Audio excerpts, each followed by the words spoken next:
Imagine you just received an unexpected wire transfer for, let's say, $50,000. Oh, wow. Right.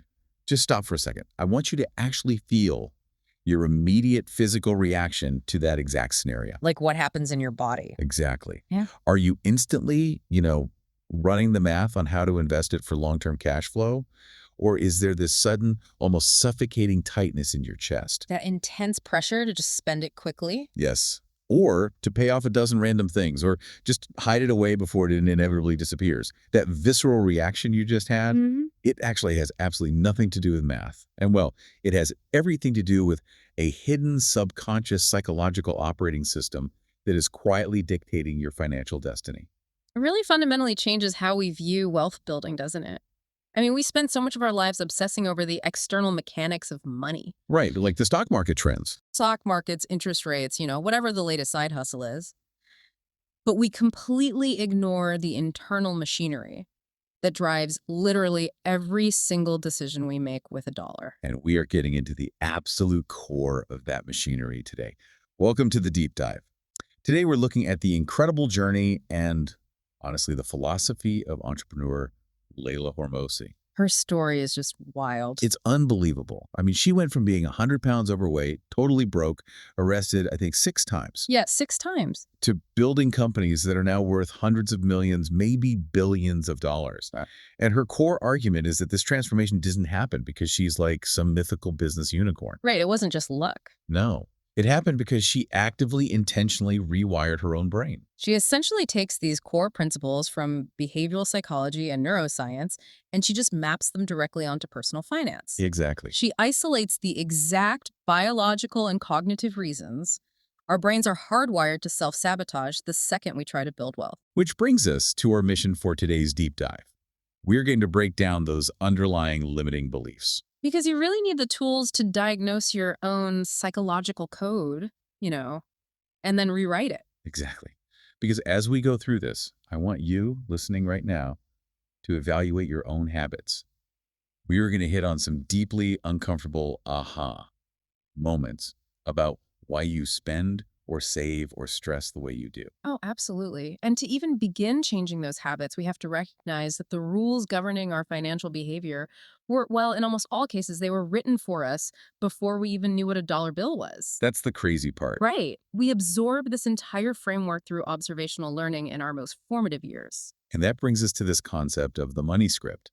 So financial psychologists have found that these deeply embedded beliefs are formed in early childhood. Way before you ever take an economics class. Right. Before you understand what a mortgage is, you're watching how the adults around you react to, like, a credit card bill or just a trip to the grocery store. You're just absorbing that tension. Exactly. And from what I understand, there are basically 4 main scripts we tend to fall into. Yep, 4 main ones. The first being the money avoider. Yeah.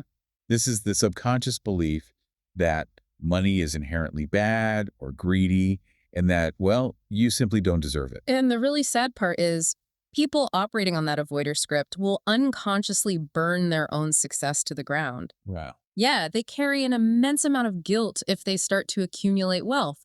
Yeah. They often gravitate toward professions that are, highly noble but notoriously low paying. Because they heard adults say things like, rich people are corrupt. Exactly. And their developing brains just internalize that wealth equals moral failure. Right. Okay, then you have the complete opposite end of the spectrum, which is the money worshiper. This is the belief that more money will invariably solve literally every problem in your life and finally deliver happiness. But there's a huge catch there. The moving goalpost, right. The underlying tragedy of the money worshiper. They're chasing a dopamine hit that just never lasts. They obsessively chase wealth, often, totally prioritizing work over their own health, over their families, because the internal narrative is always, I just need $1 million to feel safe. But then they hit $1 million. And the brain instantly recalibrates. Now it has to be 10 million. They are running on a treadmill that never actually reaches a destination of security. Which bleeds right into the third script, the money status script. This is the classic keeping up with the Joneses mentality. Oh, yeah. Where your literal self-worth is entirely tied to your net worth. It's highly performative. All right. People running this script will chronically overspend just to maintain appearances. sometimes even hiding massive debt from their own spouses. Because the anxiety of someone else appearing wealthier is neurologically unbearable for them. That sounds exhausting. It is. Yeah. Mathematically speaking, research actually links the money status script to the absolute lowest levels of psychological well-being. Wait, the lowest. The lowest. Because you're placing your internal happiness entirely in the hands of external, constantly shifting comparisons. That makes so much sense. But the fourth script is where this gets incredibly interesting because this is the one Layla Hormozi herself had to overcome. The money vigilance script. Yes, these are the chronic savers. They might live well below their means, but their defining characteristic is this constant, suffocating anxiety about the future. They never feel secure. Never, no matter how large the safety net gets. And Layla's own life perfectly illustrates this. I mean, even when her net worth hit $100 million. $100 million? Right. She refused to buy a house. She rented for 3 years because the physical act of spending that money triggered a profound fear response. That is wild. She even talks about moments when her companies would experience a slight dip in profit. And even though she wasn't taking personal income from the business, she would irrationally panic. Just start slashing critical business expenses. Exactly. Operating purely out of a trauma response rather than actual business logic. It honestly sounds like her brain was acting like a literal thermostat in a house, you know? Oh, I like that. How do you mean? Like, you set the temperature to 70 degrees, and if someone opens a window and it drops to 65, the furnace kicks into overdrive to force it back to 70. Wait. Our self-concept essentially acts as that internal financial temperature gauge. That is a perfect analogy for the concept of the wealth ceiling. In biology, we call this homeostasis. Homeostasis. Yeah, it's the drive of an organism to maintain a stable baseline. So if your internal financial thermostat is set to an identity of earning, say, $100,000 a year. That's where your nervous system feels safe. Exactly. If you suddenly experience a windfall and make $150,000, your subconscious brain registers that the room is too hot. It feels unfamiliar, and therefore it feels dangerous. So you will unconsciously find a way to blow that extra $50,000 just to get back to your baseline. Oh, man. It's like trying to run a state-of-the-art wealth-building app on a 20-year-old operating system. Yes. The background code just keeps crashing the program. Exactly what's happening. And conversely, if you drop down to $80,000, the room is too cold. Right, so you panic. You panic, you hustle, you work nights and weekends, and you burn yourself out until you scrape your way back up to that comfortable $100,000 mark. Layla shared this brilliant anecdote about being stuck at her first job, making around $85,000. Oh, the fitness competition. Yes, her core identity was someone who, quote, struggled and survived. So whenever she was on the verge of making more, she would subconsciously sabotage her bank account by pouring all her new income into fitness competition fees. Because earning more literally violated her internal identity. Exactly. So how do we actually fix this if we're stuck at a certain temperature? Well, you have to utilize neuroplasticity to rewrite the underlying neural pathways. Okay, so neuroplasticity, how do we do that? First, you identify your script by looking at your earliest memories of money. Think about it. What did your parents argue about? What phrases did you hear constantly? Then you sit down and you physically write out your current limiting identity with brutal honesty. Give me an example. Like, I'm the kind of person who chronically overspends when I feel stressed. Okay, that's confronting. And then what? Then you literally flip the script. On the other side of the paper, you write the new code. I am the kind of person who builds and manages wealth with ease. And you just read it. You force yourself to read that before every single financial decision. The physical act of writing and the repetitive reading actually begins to myelinate new neural pathways in the brain. Wow. You really have to realize that the throwaway phrases you heard growing up, like money doesn't grow on trees, they are not empirical facts about physics or economics. Right? They are just other people's anxieties living rent-free in your subconscious, and you have to deliberately evict them. But I mean, all the neuroplasticity in the world won't automatically deposit dollars into your checking account, right? No, definitely not. Fixing the mindset is step one. But then you have to translate that newly patched internal software into real-world external mathematics. Yes. You have to look at what you are actually doing with your resources. Exactly. And this introduces a massive concept, heavily influenced by Robert Kiyosaki's financial philosophies, the strict division between assets and liabilities. This is where we shift from psychology to the hard mechanics of cash flow. Right. The core thesis here is that the middle class perpetually traps itself by purchasing liabilities falsely believing they are acquiring assets. Let's define the term simply, based purely on cash flow. An asset puts money into your pocket. A liability takes money out of your pocket. Keep it that simple? Yes. Some of these are incredibly straightforward, like a course that teaches you a high-income skill. That's an asset. A rental property that pays you monthly rent. Asset. A designer handbag that just sits in your closet losing value. Liability. Right. But I have to wrestle with the most controversial claim here. The idea that the primary car you drive and the house you live in are liabilities. Oh, it's a tough one. Wait, Yeah. hold on. The house I live in? Yeah. That is the absolute cornerstone of the American Dream playbook. It is, yeah. Historically, real estate is the #1 driver of middle-class wealth. Are you telling me generations of financial advice are just flat out wrong? You're telling me the ultimate status symbol is actually draining my wealth. It is a profoundly uncomfortable shift in perspective, I know. But if you evaluate it strictly through the lens of cash flow, the math is undeniable. When you buy a primary residence, you are typically looking at an amortization schedule where you pay massive amounts of interest up front. Sure. Add in property taxes, which means you are essentially renting your own land from the government. Ouch. Plus, home insurance, a new roof, a broken water heater. Month after month, year after year, it constantly takes cash out of your pocket. But you build equity. I mean, the house appreciates in value over time. It might appreciate in market value, yes. But until the day you sell it, that equity is entirely illiquid. It is not realizing cash flow that you can use to generate more wealth today. I see. The broader point is about redefining the illusion of wealth versus the generation of true wealth. The traditional American dream often traps people in massive illiquid liabilities that force them to trade all their time for a paycheck just to maintain the liability itself. Wow. In this strict framework, even cash sitting unused in a checking account is a liability. Wait, seriously? Yes, because inflation is actively deteriorating its purchasing power every single day. It's a bitter pill to swallow. But, okay, if I strip the emotion away and just look at the raw cash flow, yes, my house takes money away from me every month. Exactly. So if our houses and our savings accounts are secretly draining our wealth, what if the one actual asset we should be acquiring? Time. Time. Because money multiplies, but time is finite. Which brings us to the time trap. This represents a fundamental divergence in how the wealthy view resources compared to the middle class. How so? The wealthy aggressively buy time. The middle class sells their time to save money. Math on auditing your hourly rate is a total paradigm shift. Like, to find your true hourly rate, you take your annual income and divide it by 2,000. Which is roughly the number of working hours in a single year. Right. So think about your own life for a second. Let's say you make $100,000 a year. Divided by 2,000, your time is mathematically worth $50 an hour. Yep. If you spend 3 hours on a Saturday deep cleaning your house just so you can save a $100 fee, you would have paid a housekeeper. You didn't just save $100 No, you lost $50. because of the math. Exactly.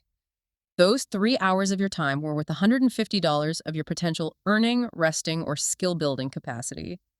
By spending $150 worth of your time to save $100, you are mathematically operating in the red. Layla talks about applying this ruthlessly in her own early business. She hired an administrative assistant when she barely had enough money to make payroll for her small team. Everyone around her thought she was being completely irresponsible. Totally.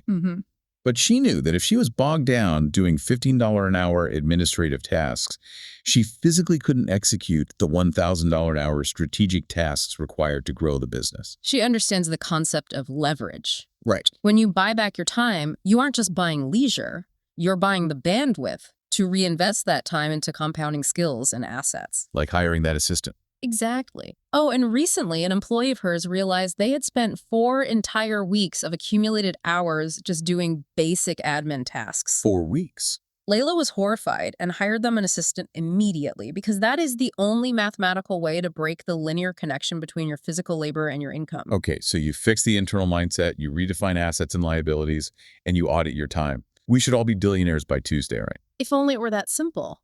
Except there's a final boss we have to defeat, and it's our own hardware. Or biology. Because even if you know all the math, your fundamental human biology is still actively trying to sabotage you when faced with risk. We are dealing with massive evolutionary hurdles here, specifically the scarcity mindset. The scarcity mindset. You have to remember that the human brain did not evolve in a modern capitalist economy with grocery stores and index funds. No, it evolved trying not to starve. Exactly. It evolved in environments of extreme literal caloric scarcity. So when you perceive a resource as finite, your brain triggers a stress response. The cortisol flood. Cortisol floods your system, and it literally shuts down the prefrontal cortex, the part of your brain responsible for long-term planning and complex decision-making. So you can't think straight. Your cognitive bandwidth physically shrinks. So our brains are basically still terrified of someone stealing our literal physical berries from 1,000 years ago. That's exactly it. We have this physiological reaction to a low bank account balance that mimics being chased by a predator,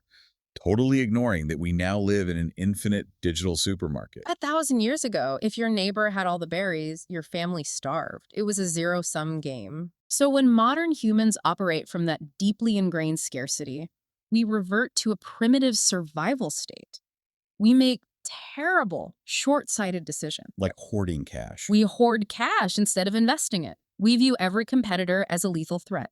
You literally cannot plan for a decade-long wealth strategy when your amygdala is screaming, just survive today. Wow. Okay, so the ultimate cognitive override for this is what they call the abundance mindset. Yes. Layla had a massive shift here. She realized that while physical berries might be finite, money in the modern digital world is an infinite, renewable resource. And more importantly, skills compound, relationships compound. Right. But she tells this crazy story about her transition. She was making $50,000 a month in her business, which is great. Mm-hmm. And she decided to hire a business coach that cost $40,000 a month. Now, I have to stop you there, because dropping 40 grand a month when you're making 50 sounds exactly like the reckless, status-driven liability spending we literally just condemned. It sounds like it on the surface. Right. How is that an abundance mindset and not just, financial suicide? It comes down to the critical distinction between calculated leverage and blind consumption. Okay. The abundance mindset is not an excuse to buy depreciating liabilities, like, a $40,000 sports car that instantly loses value. Right. She invested $40,000 in a mentor who transferred a highly leverageable complex skill directly into her brain. Oh, I see. Her scarcity brain was screaming, protect the berries, you'll go broke.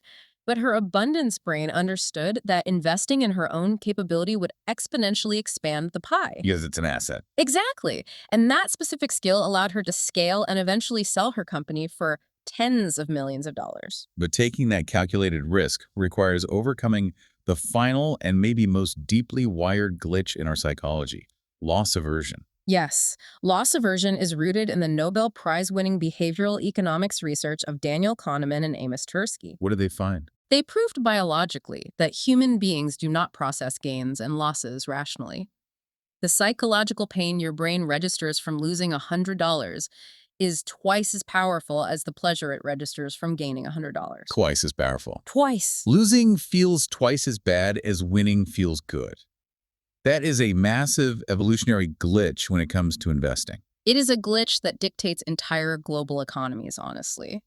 Because of the amygdala's outsized response to perceived loss, people will stubbornly hold on to plummeting stocks, praying they bounce back, rather than just cutting their losses and reallocating the capital. Right, or they won't ask for a raise. Exactly. They will refuse to negotiate their salaries because the intense fear of a boss saying no outweighs the massive compound benefit of a raise. They stay in dead-end jobs and stagnant industries. The brain is hardwired to fiercely protect what you already have, rather than pursue what you could have. Layla herself admits she stayed in a terrible, low-paying job 2 full years longer than she should have, purely out of this biological fear. The perceived loss of quitting and facing the unknown just felt too painful.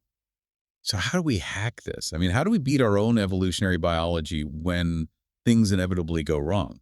The psychological reframe is simple but profoundly effective. Whenever you encounter a financial loss, make a bad investment, or take a risk that fails, you immediately stop calling it a loss. What do you call it?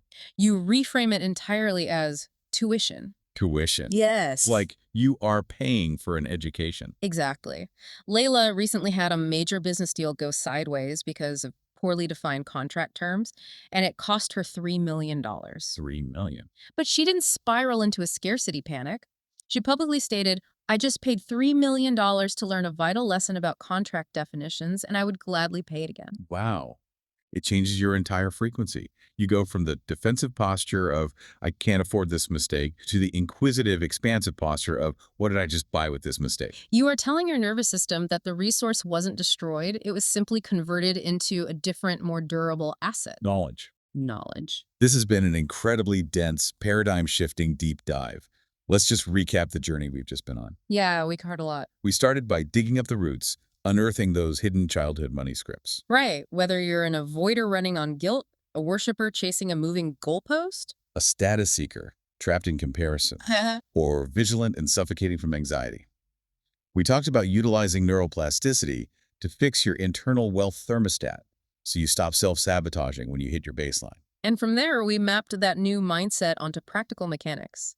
We challenged the traditional American dream by ruthlessly categorizing assets versus liabilities based strictly on cash flow. Recognizing that even our homes can act as wealth drains. Yes, and we audited our hourly rate to ensure we are buying back our time rather than selling it cheaply. And finally, we looked at how to outsmart our own primitive biology, trading the berry-hoarding, cortisol-driven scarcity mindset for abundance. Distinguishing between reckless spending and calculated leverage. Exactly. And rewiring our loss aversion by training every financial misstep not as a catastrophic failure, but as necessary tuition. There is so much to implement here. There really is. So here is a direct challenge to you, the listener.